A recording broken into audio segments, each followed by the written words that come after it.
Some animated movies try to hook you with jokes and gags. Others go big with action. But every once in a while, a film comes along that does something special and more lasting. That's what How to Train Your Dragon does. It doesn't need loud moments to hit you. It takes its time. It builds something real and memorable. And it leaves you with one of the most honest friendships in animation.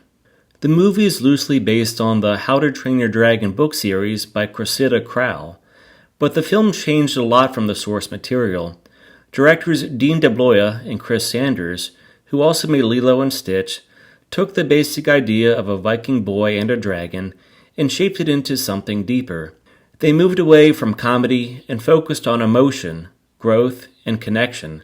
That creative decision is what made this film stand out. The story takes place in the Viking village of Berk, where fighting dragons is part of daily life. Hiccup, the chief's son, isn't like the others. He's smaller, clumsy, and often left out. During a dragon attack, something happens that leads him to cross paths with a dragon in a way no one expects. Instead of following the rules, he chooses a different path, and from that choice, a bond begins to form, one that changes not just his life, but the way his village sees dragons. It's a story about seeing things differently, and that shift starts with a friendship.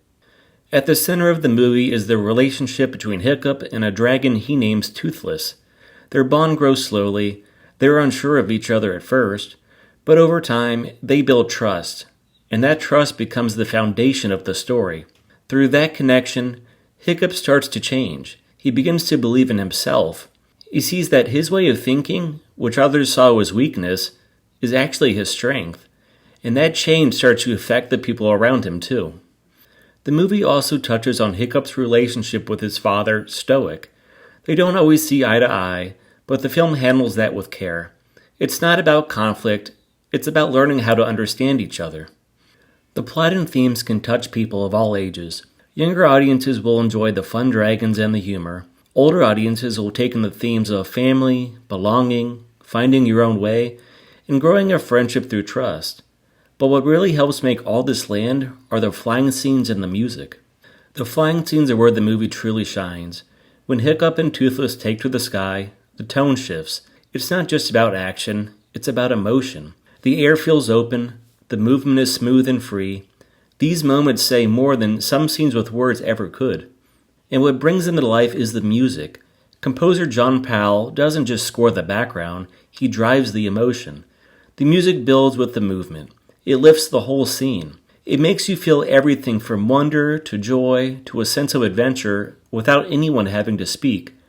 Those flying scenes, mixed with that score, are what stay with you. Even if you forget the details of the plot, you'll remember how those moments felt. When this movie came out, it wasn't what people expected from DreamWorks.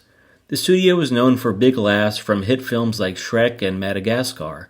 But this film slowed down. It focused on feeling. And it didn't try to be flashy, it tried to be meaningful. 15 years later, it's still going strong. It became a full trilogy. It inspired shows, toys, books, and now even a live-action remake. Universal built an entire theme park land around its world. That kind of lasting impact doesn't just come from cool dragons. It comes from a story that people connected to. This franchise, it turned into a legacy. I didn't see this movie as a kid. I came to it much later, but I'm glad I did, because now it's one of my favorite animated films.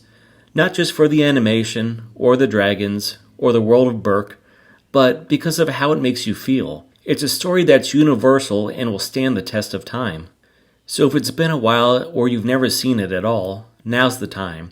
Not just for the animation, the theme park lands, or the live-action remakes on the way. Watch it because of the story, music, and characters that will stick with you. It's thoughtful, it's emotional, and when the music hits just right and the sky opens up, you don't just watch it, you feel it. Even now, 15 years later, How to Train Your Dragon, it still soars.